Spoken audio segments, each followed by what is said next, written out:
ठीक है जी। कॉन्टिग्यूअस नाम से पता लग रहा है कॉन्टिन्यूअस की बात हो रही है कि हर चीज़ क्या है, सीक्वेंस में है। तो फ्रेगमेंटेशन होना बहुत ही मतलब इजीली फ्रेगमेंट हो जाएगा यहाँ पे, बट फाइल साइज को ग्रो करना बहुत ज़्यादा डिफ़िकल्ट हो जाता है। ठीक है जी। और ये हमेशा कॉन्टिन्यूअस फॉर्म में होती है, प्रॉपर डायरेक्ट सीक्वेंस में होती है, right. Now come second type of allocation method, that is linked list. Second type, ठीक है। लिंक्ड लिस्ट बहुत इजी है, ये भी सेम है। जैसे आपके पास फाइल ए पड़ी है, ठीक है, आपने सेकंड से स्टार्ट करना है। लिंक्ड लिस्ट में हम मोस्टली पॉइंटर्स यूज़ करते हैं, ठीक है। जैसे कि मैंने बताया था, ऐसे प्लेटर्स होते हैं डिवाइडेड हुए 1 2 3 4 5, ठीक है। यहाँ पे ना पॉइंटर्स बनाए गए होते हैं, वो पॉइंटर हमें इजीली बता देता है कि आपकी फाइल कहाँ पर है, ठीक है। अब लिंक्ड लिस्ट का मतलब क्या हुआ, मतलब लिंकेज है, एक फाइल का दूसरी फाइल से लिंक्ड है, ठीक है। एक्चुअल में इसमें होता है क्या है, ये डायग्राम थोड़ा सा बड़ा करके मैं दिखा देती हूँ आपको। ऐसे जैसे ये file number 0, this is 1, this is 2 3 and then come the 4, then come the 5 6 7 8, ऐसे, ठीक है। अब हमने बोला कि जो फाइल है वो कहाँ से स्टार्ट हो रही है, 2 से। तो ये जो 2 वाली फाइल है ना, 2 वाली फाइल की हेल्प से हम नेक्स्ट फाइल पर जाएंगे। मतलब हम कह देंगे कि जो बी फाइल है वो कहाँ पर है, 6 से स्टार्ट हो रही है। मतलब 2 वाला है जो पॉइंटर शो कहाँ पे कर देगा, 6 पे पॉइंटर शो कर देगा।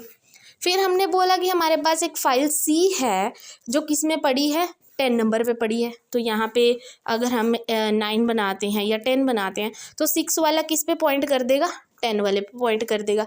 मीन्स जब ऐसे हम एरो के साथ पॉइंटर शो करते करते नेक्स्ट सीक्वेंस दिखाते रहते हैं, उसको बोलते हैं लिंक्ड लिस्ट एलोकेशन, ठीक है जी। I hope this is clear, ठीक है। फॉर एग्जाम्पल जैसे हमने अभी यहाँ पे बोला कि जो फाइल ए है वो कहाँ से स्टार्ट हो रही है, 2 से। तो देखिए यहाँ पे 2 से, ठीक है। फिर हमने बोला 2 से स्टार्ट हो गई, हमने बोला जो बी फाइल है वो किस में है, 7th में है, क्योंकि 7th में यहाँ पे एरो शो कर रखा है, तो यहाँ पे आप 7 लिख सकते हो, ठीक है। नेक्स्ट फाइल बी वाली 7 में है, तो सेकंड वाला कहाँ पे पॉइंट कर रहा है, 7 पे पॉइंट कर रहा है, पॉइंटर लगाया हुआ है। फिर हमने बोला जो सी फाइल है वो कहाँ पे है, 10 पे है, तो 7 वाला 10 पे पॉइंटर शो करेगा। फिर हमने बोला कि जो डी फाइल है वो 15 पर है। मतलब जैसे ही आप फाइल ओपन करोगे, स्टार्टिंग कहाँ से है, 2 से, जैसे ही आपने 2 नंबर ओपन किया आपको पता लग जाएगा, आपको पॉइंटर शो हो जाएगा कि आपकी नेक्स्ट फाइल किस ब्लॉक में रखी है, ठीक है। उसको बोलते हैं लिंक्ड लिस्ट, कि कैसे एक फाइल दूसरी फाइल से लिंक्ड है यहाँ पे, ठीक है जी। I hope this is clear that what is linked list allocation. अब इसमें हम देखेंगे, हम मोस्टली क्या यूज़ करते हैं, इसमें पॉइंटर्स यूज़ करते हैं, ठीक है, ताकि हमें नेक्स्ट ब्लॉक के बारे में पता चल सके। तो उसके एडवांटेजेस क्या हुए, क्या फ़ायदा हुआ, इसमें कोई फ्रेगमेंटेशन नहीं होगी, क्योंकि हमें पता है कि एक ब्लॉक के बाद हमें दूसरे ब्लॉक का पता लग जाएगा। ये सीक्वेंस में नहीं होता क्योंकि ये नॉन कॉन्टिग्यूअस में आता है, आपको पता है, ठीक है जी। तो इसमें क्या होते हैं, पॉइंटर्स होते हैं जो हमें क्या है, एरो के थ्रू बता देते हैं कि नेक्स्ट फाइल कहाँ पर है, ठीक है। तो यहाँ पे कोई फ्रेगमेंटेशन नहीं है। फ्रेगमेंटेशन अभी मैंने कंसेप्ट पढ़ाया था, इंटरनल एंड एक्सटर्नल वाला, ठीक है। क्योंकि फ्रेगमेंटेशन क्या होती है, अगर इंटरनल की बात करें कि कुछ स्पेस बच जाती है, अब यहाँ पे हमें पता है कि हमें कोई स्पेस नहीं छोड़नी है, हम अपने अकॉर्डिंग वो ब्लॉक्स में उस डाटा को स्टोर कर चुके हैं, ठीक है। फाइल साइज कैन इंक्रीज, हम अपने हिसाब से फाइल साइज को इंक्रीज भी कर सकते हैं यहाँ पे, तो वो एडवांटेज हो गया एक, ठीक है। देन डिसएडवांटेज क्या होगा कि ये रैंडम असेस है, डायरेक्ट असेस बहुत ज़्यादा डिफिकल्ट होता है यहाँ पे, कि रैंडमली हमें नहीं पता लगेगा। हमें अगर 14th फाइल का पता करना है तो पहले हमें 10th फाइल में जाना पड़ेगा, फिर हमें 7 में, फिर हमें सेकंड का पता लगेगा। मतलब अगर हमने घूम फिर आके, अगर हम कह रहे हैं कि स्टार्टिंग 2 से हो रही है ना और हमें पता करना है 15 का, तो हमें वो पॉइंटर्स का वेट करना पड़ेगा कि पॉइंटर्स किस फाइल से कहाँ, कौन सी ब्लॉक से कहाँ तक जा रहे हैं, तब जाके एंड में हमें 15 ब्लॉक ओपन होगा।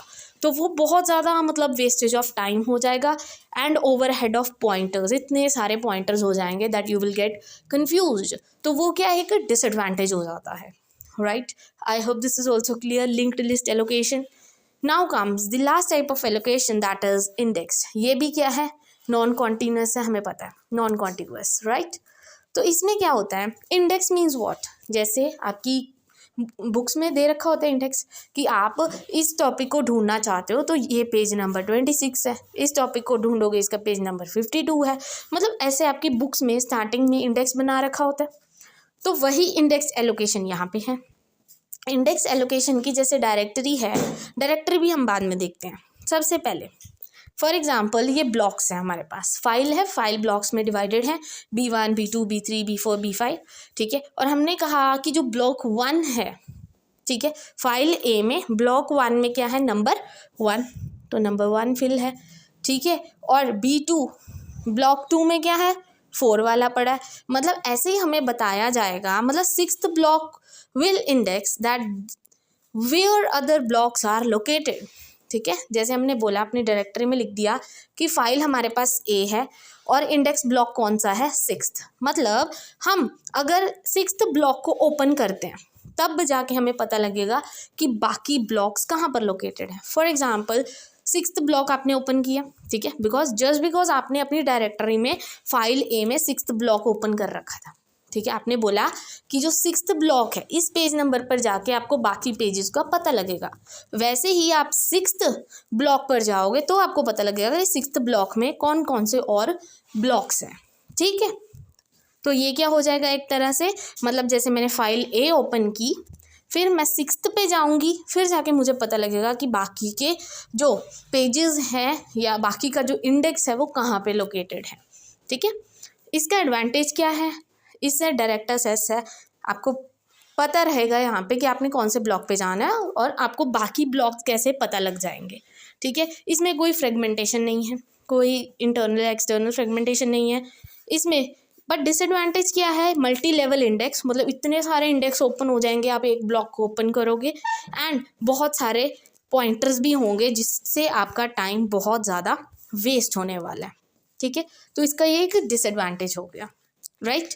आई होप इंडेक्स वाला भी आपको समझ आ गया। मतलब आप एक ब्लॉक पे जा रहे हो, उसमें आपको सारे ब्लॉक्स ओपन हो रहे हैं, बट वो पर्टिकुलर ब्लॉक आपने अपनी डायरेक्टरी में लिखा हुआ है कि आपकी क्या है, फाइल ए है और उसमें इंडेक्स जो है वो 6th ब्लॉक में है। आप 6th ब्लॉक में जाओ, आपको बाकी सारे इंडेक्स ओपन हो जाएंगे, मतलब इतने सारे आपको इंडेक्स ओपन करने पड़ेंगे। फिर उन्होंने बोला जैसे 6th ओपन कर दिया, उसमें आपको 9th वाला ब्लॉक ओपन हो गया, 1 वाला, 14 वाला, 4 वाला।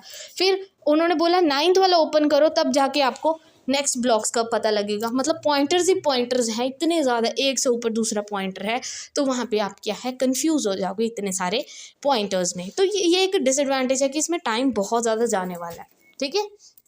ये सीक्वेंशियल नहीं है, नॉन कॉन्टिग्यूअस है इंडेक्स वाला, ठीक है। फिर हमने लिंक्ड लिस्ट किया, कैसे जो एक ब्लॉक है दूसरे ब्लॉक से लिंक्ड है थ्रू दी पॉइंटर। इसमें भी याद रखना सीक्वेंस नहीं है, यहाँ पे रैंडम है सब कुछ, ठीक है, तभी ये दोनों नॉन कॉन्टिग्यूअस में आते हैं। और जो कॉन्टिग्यूअस वाला है वो तो कॉन्टिन्यूअस सीक्वेंस में चलता है, ईजी होता है, रीडेबल है, ठीक है। इम्प्लीमेंट मतलब इसको यूज़ करना भी बहुत ज़्यादा ईजी है, हमें ईजिली रिजल्ट्स मिल जाते हैं सीक्वेंस में, ठीक है, कॉन्टिग्यूअस वाला। और एलोकेशन मेथड क्या होता है कि फाइल को हम स्टोर करते हैं डिस्क ब्लॉक्स में, ठीक है जी। क्यों ज़रूरी है ये, ताकि हम डिस्क को बहुत अच्छे से यूटिलाइज कर पाए, उसका यूजेज कर सकें and that those files are easily accessible, इसलिए हम ये एलोकेशन मेथड यूज़ करते हैं, ठीक है जी। आई होप ये 10 मार्क्स का क्वेश्चन आपको फुल्ली प्रिपेयर्ड हो गया होगा। बहुत इंपॉर्टेंट क्वेश्चन है, ठीक है, चाहे आप इसको नोट्स की फॉर्म में देखो, चाहे आप एग्जामिनेशन पॉइंट ऑफ व्यू से देखो, ये क्वेश्चन बहुत ज़्यादा इंपॉर्टेंट है। 10 मार्क्स में डायरेक्ट क्वेश्चन आता है आपको पेपर में, ठीक है जी। And I hope this video is useful for you. अगर आपको वीडियो अच्छी लगी हो, इन्फॉर्मेटिव हो, then please don't forget to like and subscribe my channel. Keep motivating. Thank you very much.